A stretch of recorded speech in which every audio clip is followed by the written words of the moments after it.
Hi everybody, it's Cheeky Chap Gaming. Excuse the front start of this video, but obviously the screen size of my monitor and OBS is a little bit of a challenge at the moment. But hopefully you're getting to see me clean and green here now. Yeah, I did a video yesterday on EQ1 and I wanted to just nip on here sharply and do a quick video on EQ2. Basically just highlighting the difference between this here mage and the previous mage. Obviously this is a gnome mage on EQ2 and the models are totally different than what they are on EQ1. And I do prefer the EQ1 models, but you know, it is what it is, isn't it? So you just have to deal with it. Yeah, this game is good fun though. I'm having a blast on it, literally, with this character. And as you can see, my pet has changed colour. The previous version, if you saw my video, was green. So this is an updated pet, and as you can see, this is properly exciting. The graphics on this game, not. Sorry for being facetious. Oh, a general goods person who has a quest. With our Karen population, the fish, you're in luck. I need more bait. If you're interested, you could fetch me some centipede meat. Ubani and Bryce catch all the fish from the pier, and I always need more bait. Right, okay. So, don't really want to do this quest. Picking up centipedes. Not really interested in that. So, I think we'll just say no to that one, sorry. Not going to roll on the beach picking up your centipedes for you. Yeah, look at that, a flock of seagulls. I won't call them a flock, more of a line. It's just gone bang into the side of that there building or castle. Yeah, this is nice, isn't it? It looks like the sea's very calm. I don't know any sea like this. If you do, let me know. Yeah, these bells. Oh, go to Quanos. So, where do we want to go? Actually, I think we'll dive into the harbour area to see if there's an NPC here that's been giving away loads and loads of goodies. This is quite a busy area here, as you can see. People on mounts running about. Yeah, this area here is. Incidentally, if you're not familiar with this is the NPC giving away loads of toys. This guy's like Santa. Watch this, man, it's amazing. If you click on here, look at that, 12 slot bags. You may see on my character sheet that I have oodles of 12 slot bags. That's from this here NPC here, which is the Consideration Marketplace. There's so many things that you can get on here. There's XP potions. Oh, you know, that's a trade skill XP potion. There's so many things you can get on here. You can get pets. You can't use them till I think you've got to be 50 before you can use them. But different colour black packs, lots of furniture. You can get boxes on here and everything. The whole thing is like, the devs have made it much easier for you to do stuff. Obviously, I'm guessing this won't be here. Could that an elder drake? But this is, I think this is just to enhance people's experience in the game while they're testing it. I'm sure this guy won't be here come release. But yeah, XP bonus. Look at that. Adventure potion, but once you've got one potion running, you can't use another potion until that one's run out. So it's a bit usually you used to be able to click on them and knock them off, but you can't do that anymore. But this was just a quick video really, just to show you some of the things that are going on here. Let me get myself. There's a, if you want to do some trade skills until the 13th of June, and you want to get past level 9, there is in fact a character in here that you need to say hello to, who will allow you to advance your. This is the chap here, Alfred. I mean, I've advanced mine now. My trade skills are...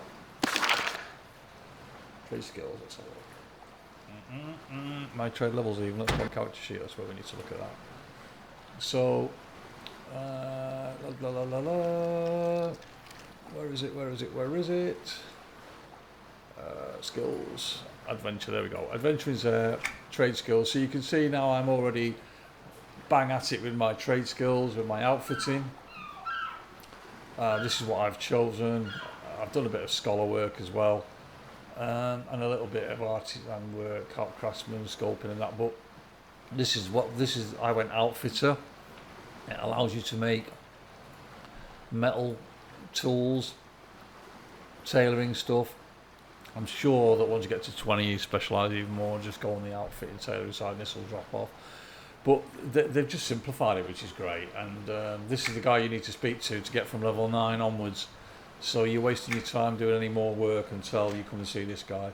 And he's in the harbour, so anybody who's unfamiliar with it will know now that that's the place you need to go to enhance your crafting abilities, which is pretty cool. I spent like nearly a day trying to find that guy because no one knew, or no one was letting on who it was. So I just found myself continually running around. This is with some performance issues in here the other day. It seems to have gone a bit quiet now. It's probably because there's not a lot of people on today. I'm not seeing a lot of messages about below here on my chats windows. But yeah, I mean, this game still looks reasonable for its age when you put it alongside EQ1. I mean, look, there's some comparisons between EQ1 and EQ2. This was obviously a throw together thing compared to EQ1. I mean, EQ1 has that trademark vanilla look most of the time, apart from the new TLPs, which are... I had this conversation on my previous video. If you've not heard it, I've done an EQ video one on a mage that I was playing up to. He's level 12 now. I leveled him yesterday. But my allegiances now are tending towards EQ2, especially once this alpha's finished on the 13th of June. I do want to play a bit more EQ2 and experiment with it, because whilst I played an Ogre Guardian originally when this came out, I think I got to level 35 or something like that, and then I stopped playing the game. I just got bored silly with it. And that's one of the problems with this game. It does... If you're not playing with friends and stuff like that, it can be quite boring after a bit. But I've had a blast in here. It just feels a little bit empty, the world at the moment. I mean, I'm UK time. There's a lot of people playing at American time. So obviously that's going to have an impact. And this is the quiet time of day for Americans, because they're probably just going to start coming on shortly. But I'm enjoying myself. And while some of my friends that are at work or my family and that are not available at the moment to play, this has been... Let me just pop my phone on just to see where we are. I'm going to be going outside the gate here to Antonica in a minute. I just wanted to do a few little kills outside, because there are some quests out there. What I wanted to talk about actually on this was... oh look, someone flying past her. What I wanted to have a chat about was the way the spells are dealt with in this game. EQ1, you get spells, well, in vanilla EQ1, you get spells, depending what class you were, whether you were priest or finger-wagging class. You would get spells every 5 levels. So it'd be like, if you was a cleric, you get them at level 1, level 5, level 9, level 14, etc. Same, not the same, but slightly similar to the finger-waggers, who would get it at slightly different. But on here, you actually have to... I haven't got any in my pocket because I've used them all, but you upgrade your current spells that you've got. So if you can see here, it says Sandblast Expert. Let me see if I can find one with an apprentice on it. Right, apprentices. This is what you start with. So to upgrade this, I would need to acquire Burn. Whether in whatever form, Expert is the last. There's like three to 5 tiers of it. An Expert is like 3 or 4, I think. Apprentice is level 1. And you can find different spells, like you can make them, or you can find them on drops off mobs. And then some of the rarer ones are actually on raids. So it's interesting how you can do more damage by upgrading. I wish I had one on me actually, just so I could show you guys. You know how they work. So you just right click it, scribe it into your book, and it takes you from apprentice to the next level, depending what book you've got.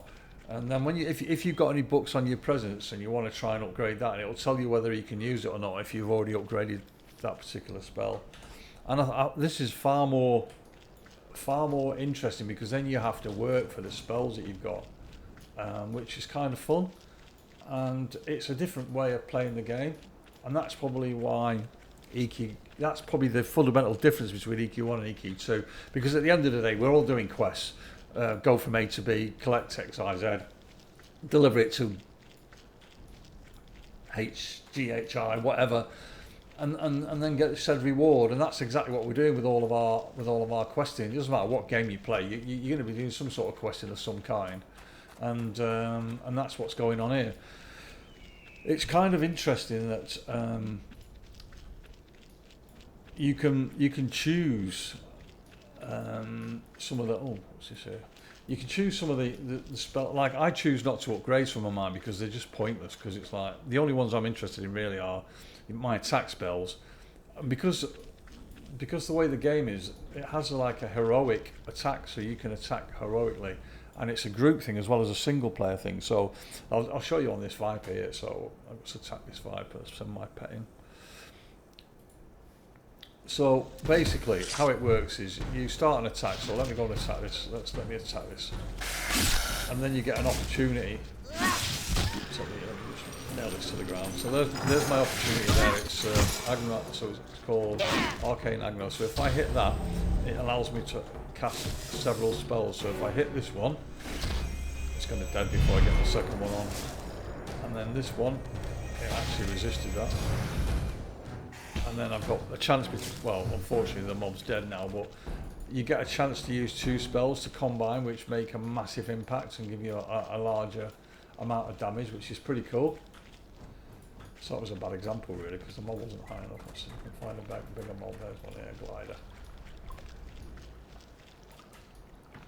See if we can zap this thing from a distance. So, right, so there we go. So first attack, that'll open up the heroic on the top right, and then I'll wait for the next spell to open, which is that, and then that'll give me a massive hit.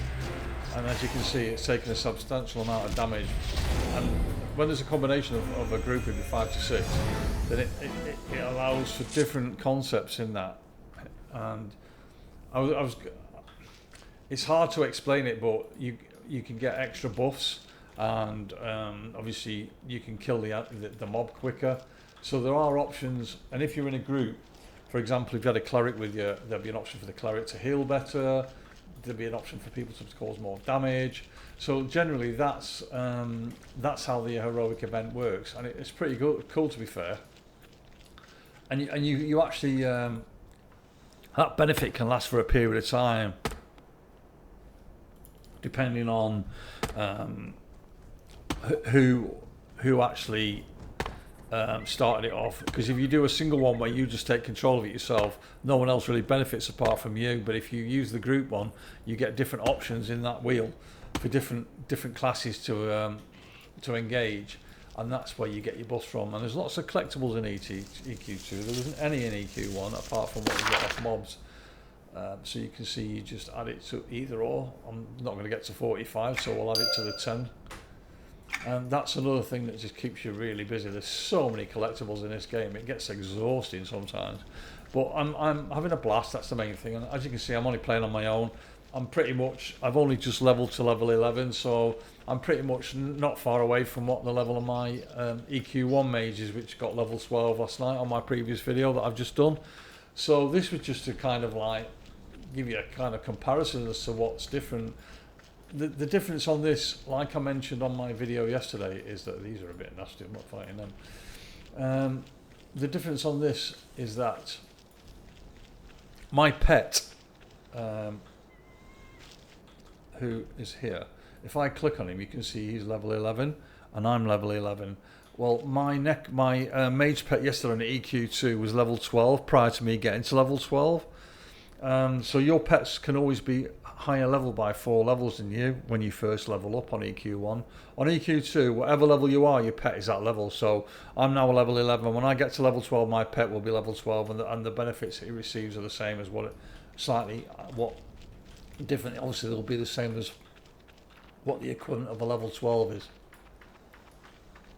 So that's the kind of difference here that we're dealing with, and it's kind of it makes you. I mean, I'm a lot more vulnerable on this game than what I am on EQ1. Providing I keep my pet alive and I don't over nuke and gain aggro, I can pretty much control a lot of what I'm doing without any trouble. Whereas on here, when my pet dies, I've got to be ready. Like, let's have a go at this bear here. So let me just nail this to the floor. Send my pet in. Here we go. Start the. There's the first boom, and now it's requesting a different one. So this time I'm using sleet. So that will hit it for quite a lot of damage, as you've just seen. And my pet's faring well. So this is quite an easy battle for me. Probably not even going to get on my next one before he gets killed by my pet. Yeah, he's fine. And you can see that my pet's sustained quite a lot of damage then. More so than what it normally would do, because it's a slightly higher mob that I've been fighting. But on EQ1, that's far easier to deal with. It's not as difficult to handle, and you can literally stop your pet from fighting and it'll regen in combat. But on here, once your pet starts getting damaged, unless you're getting some sort of assistance from a healer in the group, you know, the inevitable is that it's going to die eventually, which is kind of more challenging, but it is fun. The only thing that's wrong with this game for me, I mean, obviously when the TLE opens up, that it'll be different, because there'll be quite a lot of people playing this. I'm pretty sure this is going to be absolutely chocker with people, but at the moment it's coming towards the close of its time. As soon as we hit June, it's got like 2 weeks to go, and then the beta will stop, or the alpha will stop. So it'll be interesting to see. Level 12, let's see if we can handle this guy. I'm sure we will be able to. Let's just fire off with this. Get pet in.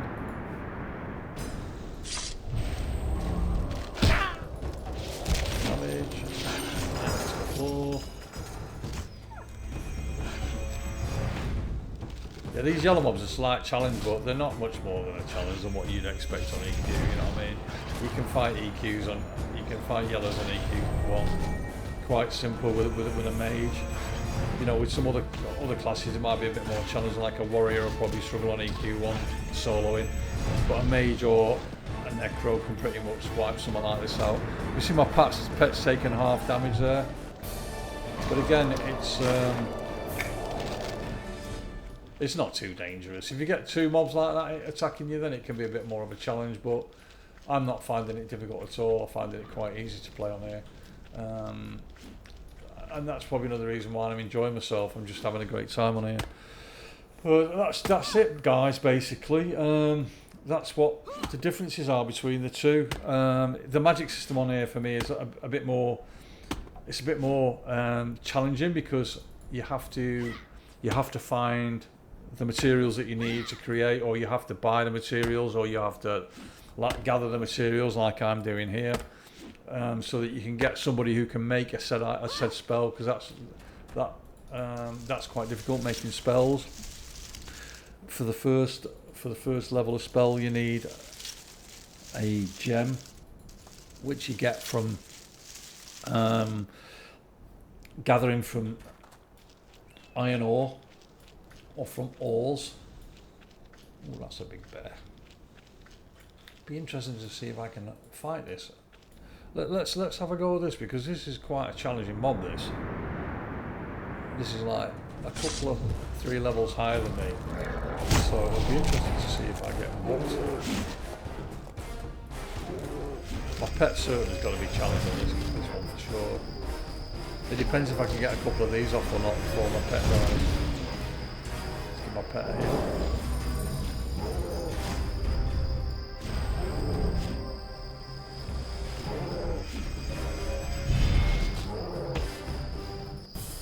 Yeah, this is looking a bit scary. Let's get my pet quick.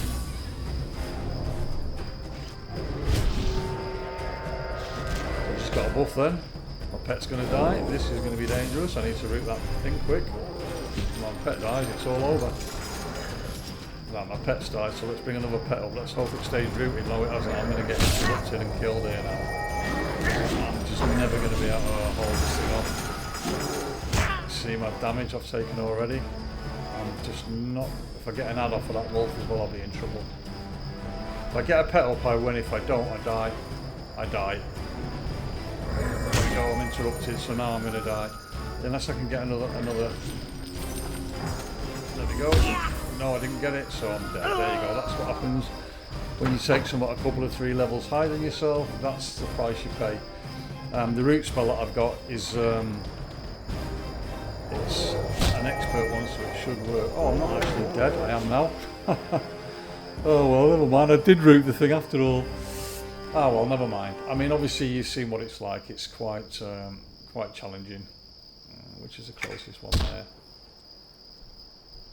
So when you're taking something a little bit higher than that, it is quite challenging. And if the pet dies, then it's pretty much game over. But that's the price you pay. Obviously, I've got some death penalty now, 0.5 death, but that's negligible. It's dead easy to take. Unlike on EQ1, where it takes like quite a lot of time to. I've also got death penalty now. Sickness for 1 minute and 33 seconds. It doesn't prevent you from doing what you want to do. Obviously, it restricts a bit of your like I can send my pet in now and pretty much recover this rather quickly. You know what I mean? It's not too difficult, especially when you're fighting a mob that's like same level or lower than you. Like this is 1 level lower than me, so this is easy. Just one hit on here and it's all over pretty much. 1 heroic, I mean. There we go. So I've still got a bit of debt. It's down to 0.3, so another couple of these, and I'm back to where I was before I got murdered by that amazing bear.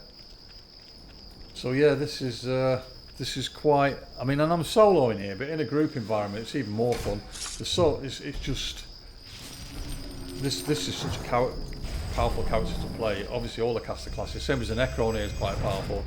But the Necro pets don't feel as strong as they used to do when I first started. You can have like multiple pets on here. Don't think that's the case anymore. I mean, I've got a Necro, but I haven't really played it to any extent because it's an erudite, and I didn't like it. Didn't like the look of it. It just felt horrible. But yeah. So I'm just going to get my lost XP back, and then I'm going to call it a day, and I'll get on the end of the video, guys. Hope this has been sort of a bit of an insight into the differences between the two. I mean, look, EQ1 it's an epic game compared to EQ2. Someone said on one of my videos yesterday, it was like an afterthought to compete with WoW, and I kind of agree to that to a certain extent. I mean, the games stand up on their own merits, to be fair. Right, so I've got my lost XP back, which is cool. They do stand up on their own merits. So once you've played EQ2, if you can get past the model of the character models, and you get in an environment with a lot of people where you're having fun, you know, it becomes not even an entity for me. I don't even look at. I'm not looking at my model at the front. I mean, clearly they're not as nice looking as the EQ1 models are. I mean, that's obviously par for the course. But again, just referring back to Vanguard. Vanguard was my favourite game that came out of Sony. And when that closed, that was kind of heartbreaking because that was like the next EQ2 for me. And like I've played on an emulator, but it's still a long way away. There's an emulator out there for Vanguard if anyone's interested. I might actually drop in there one day and do a video on it because it's. I had some great times in there, and I got some characters, some quite high levels in there on the emulator. So it's been a long time since I've been on there, so I might return there and do a video on it because I'm sure it'll bring back a lot of memories for a lot of people because whilst it was a shit show, you know, the raid side of Vanguard was a shit show big time. It wasn't completely completed. So that's a bit of a line, isn't it? Completely completed. The actual game wasn't finished, and it was a shame because the potential in that game was so cool. And with the card game in there as well for diplomacy, that was fantastic. And you could get 3 lots of clothes. So you could get your diplomacy clothes, you could get your gathering and crafting clothes, and then you could get your adventuring clothes.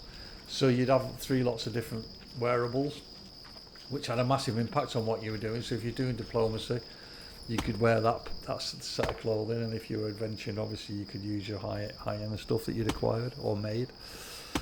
And then your crafting, enhanced your crafting abilities, etc. And again, the race class combination in that game was absolutely ahead of its time.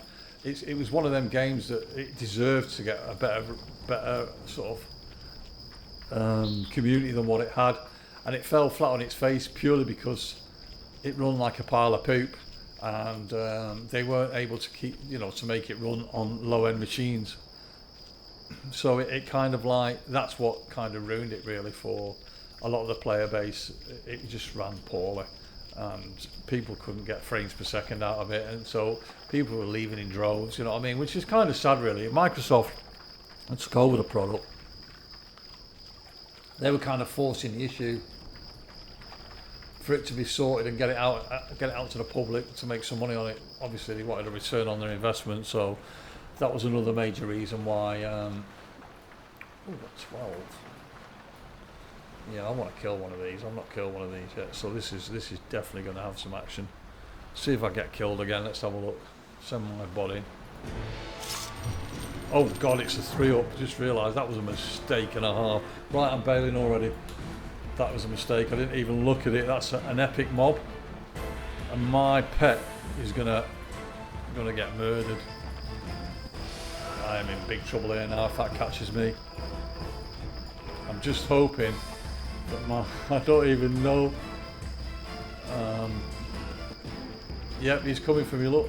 Hopefully I can get a bit of distance between me and him before he smacks me, because he will smack me. He's an epic mob. That's what happens when you don't con your mobs or look at them before you get involved. Oh, he's going to chase me to the end of the world, and I've just cocked up there. See if I can get to the guards. Run away! Yeah, it looks like I've leashed him. Yeah, he's on the. That was crazy, wasn't it? That'll teach me, won't it? So yeah, that's a pretty tough mob. That'll probably drop some. I needed to be a lot higher than that to fight that. So let's get another pet up. I'm actually going to call it a day here because I just wanted to do a short video on this one, just to show you folks what's going on here. And I do like this. The other thing I like as well, let me just show you quickly before we go, is so you've got an appearance thing here. You've got your wardrobe, you've got appearance, and you've got your equipment. So if you choose, let me see if I've got any in my bag. Yeah, I have. So I put this on. You can see it goes blue.